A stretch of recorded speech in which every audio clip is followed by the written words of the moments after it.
किसी उपचुनाव को जूठन कहना सीधे सीधे संविधान का अपमान है और आरजेडी के तमाम प्रवक्ताओं से इससे बेहतर संवाद की मैं उम्मीद नहीं करता हूं, क्योंकि मुझे लगता है कि पढ़ाई लिखाई का थोड़ा कम महत्व है। लेकिन मेरी जानकारी में शक्ति यादव जी काफी पढ़े लिखे, सही नहीं कहा कि जूठन की बात, उन्होंने कहा कि इनकी मरम्मत कर दी जाएगी। तो ये मरम्मत की का जो कल्चर है वो तो लाठी में तेल पिलाने वाले या मुराठा कस के हाथ घुमाने वालों के यहाँ होगा ना। उपेंद्र कुशवाहा जैसे शालीन व्यक्ति के यहाँ ये इस तरह के कल्चर का तो कोई विषय ही नहीं। शक्ति यादव जी को ये बताना चाहिए कि उनके गठबंधन ने 7 लोगों को, 7 कुशवाहा जाति के लोगों को टिकट दिया, जीत कितने को मिली? तो इसका उद्देश्य तो केवल स्पष्ट रूप से था कि समाज को बांटने का प्रयास किया गया था।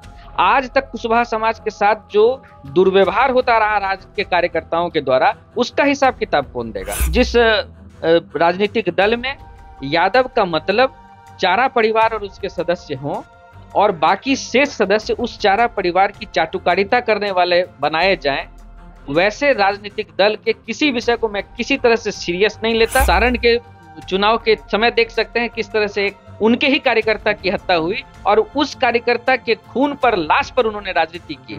तो इस तरह की राजनीति करने वालों को उनकी राजनीति मुबारक हो। नमस्कार, स्वागत है आप सभी का द बिहार टॉप में। मेरा नाम उदित तारन है। देखिए, उपेंद्र कुशवाहा राज्यसभा जा रहे हैं, ये बात फाइनल हो चुकी है।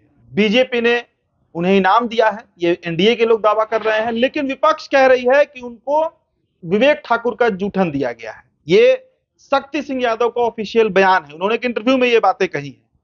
कई तरह की चर्चा है कुशवाहा नेता के तौर पर उपेंद्र कुशवाहा की कितनी स्वीकार्यता है बिहार में। इन तमाम मसलों पर बात करेंगे। हमारे साथ पार्टी के राष्ट्रीय लोक मोर्चा के प्रदेश प्रवक्ता नितिन भारती मौजूद है। किस तरीके से देखा जाए, जनरल क्वेश्चन है, दिया गया पाटलिपुत्र की जो सांसद है मीसा भारती, 4 साल का उनका टेन्योर था, वो दे दिया गया मनन मिश्रा को, और कुशवाहा जी को दिया गया मात्र 20 महीने का। पार्टी इस पर क्या विचार कर रही है? और यह आरोप लगाया जा रहा है कि बीजेपी ने जूठन दे दिया। देखिए, मुझे ऐसा लगता है ये संविधान का घोर अपमान है। यह जो चुनाव है संविधान में दिए गए प्रावधानों के हिसाब से है।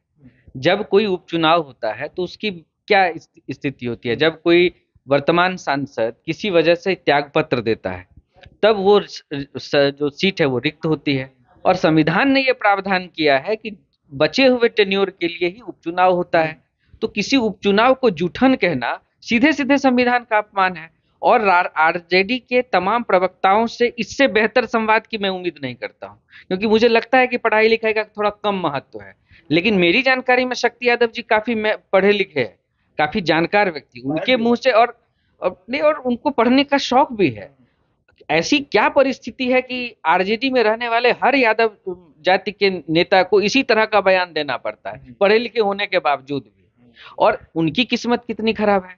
हरियाणा से आया हुआ एक यादव सांसद बन जाता है और ये मुंह देखते रह जाते हैं। इस पर तो उनको बयान देना चाहिए।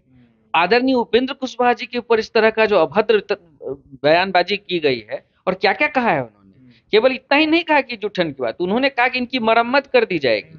तो ये मरम्मत की का जो कल्चर है वो तो लाठी में तेल पिलाने वाले या मुराठा कस के हाथ घुमाने वालों के यहाँ होगा ना। उपेंद्र कुशवाहा जैसे शालीन व्यक्ति के यहाँ ये इस तरह के कल्चर का तो कोई विषय ही नहीं है। तो ये देखिए, मूल रूप से मुझे ऐसा लगता है कि ये फ्रस्ट्रेशन है। फ्रस्ट्रेशन किस बात का? फ्रस्ट्रेशन इस बात का कि कुछ दिन पहले तक सरकार में शामिल दल इसलिए बाहर कर दिया गया कि आदरणीय मुख्यमंत्री के हिसाब से ये तमाम लोग उलट पुलट का धंधा में लग गए थे, ये मुख्यमंत्री ने कहा।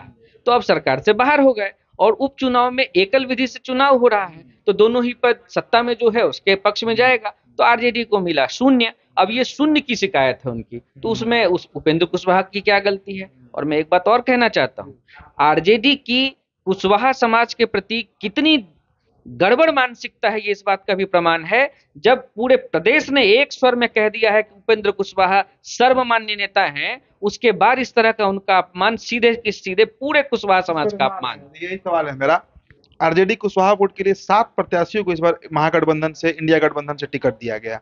मोतिहारी से राजेश कुशवाहा थे, ये आपको श्रवण कुशवाहा नवादा से लड़ रहे थे, अभय कुशवाहा तो खैर जीत भी गए औरंगाबाद से। कुशवाहा वोटों में सेंधमारी के लिए आरजेडी पूरा प्रयासरत है। उपेंद्र कुशवाहा काराकाट से लड़े, हार गए। ऐसे में एक सवाल ये जरूर उठता है कि आखिरकार कुशवाहा समाज, जो कि बिहार की तीसरी सबसे बड़ी वोट बैंक है, 4.21% इनका आबादी है एज ए वोटर, उनमें कितनी स्वीकार्यता बची है उपेंद्र कुशवाहा की? विपक्ष पूछ रहा और मेरा भी ये सवाल।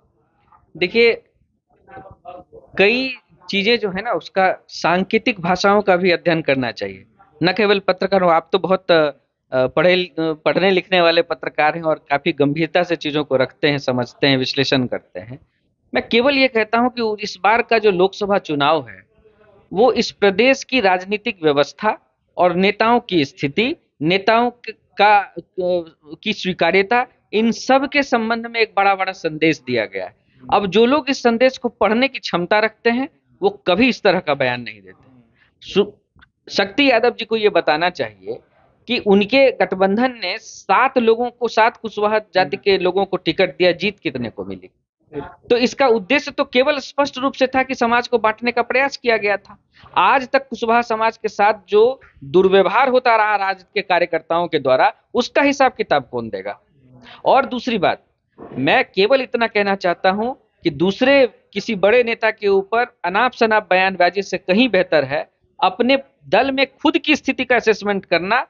जिस जिस राजनीतिक दल में यादव का मतलब चारा परिवार और उसके सदस्य हों और बाकी शेष सदस्य उस चारा परिवार की चाटुकारिता करने वाले बनाए जाएं, वैसे राजनीतिक दल के किसी विषय को मैं किसी तरह से सीरियस नहीं लेता और मैं उसकी घोर निंदा करता हूं, इस तरह की बयानबाजी का। विधानसभा में भी अंतिम सवाल है ये, विधानसभा में भी हो सकता है कि कई कुशवाहा प्रत्याशियों को आरजेडी टिकट देगी।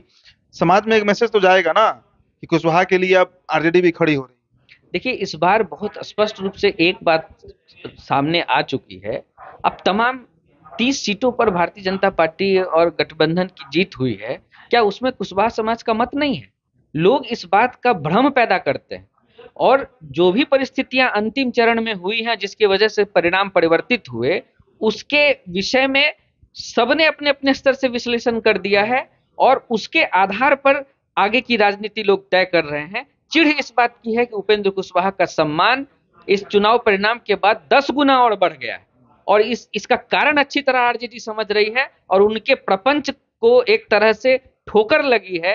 लोगों ने उनके प्रपंच को समझ लिया है कि किसी भी तरह सत्ता में उस परिवार को बनाए रखने के लिए यह दल दिन रात मेहनत करना चाहता है और समाज को इतने स्तर तक बांटने की कोशिश करना चाहता है कि बिलगाव और तनाव पूरे समाज में फैल जाए। आप इसका उदाहरण सारण के चुनाव के समय देख सकते हैं, किस तरह से उनके ही कार्यकर्ता की हत्या हुई और उस कार्यकर्ता के खून पर, लाश पर उन्होंने राजनीति की। तो इस तरह की राजनीति करने वालों को उनकी राजनीति मुबारक हो। हम शांति और सौहार्द के साथ इस प्रदेश के विकास की राजनीति करते हैं और आगे भी करते रहेंगे और राजद की पोल हर बार हम लोग खोलते रहेंगे। चलिए, तो विधानसभा को लेकर ही तैयारियां शुरू हैं, आरजेडी भी अपना पासा फेंक रही है, लेकिन शक्ति सिंह यादव का वो बयान काफी आहत करने वाला था जो उपेंद्र कुशवाहा को लेकर उन्होंने दिया था। फिलहाल इस चर्चा में इतना ही। बहुत बहुत शुक्रिया।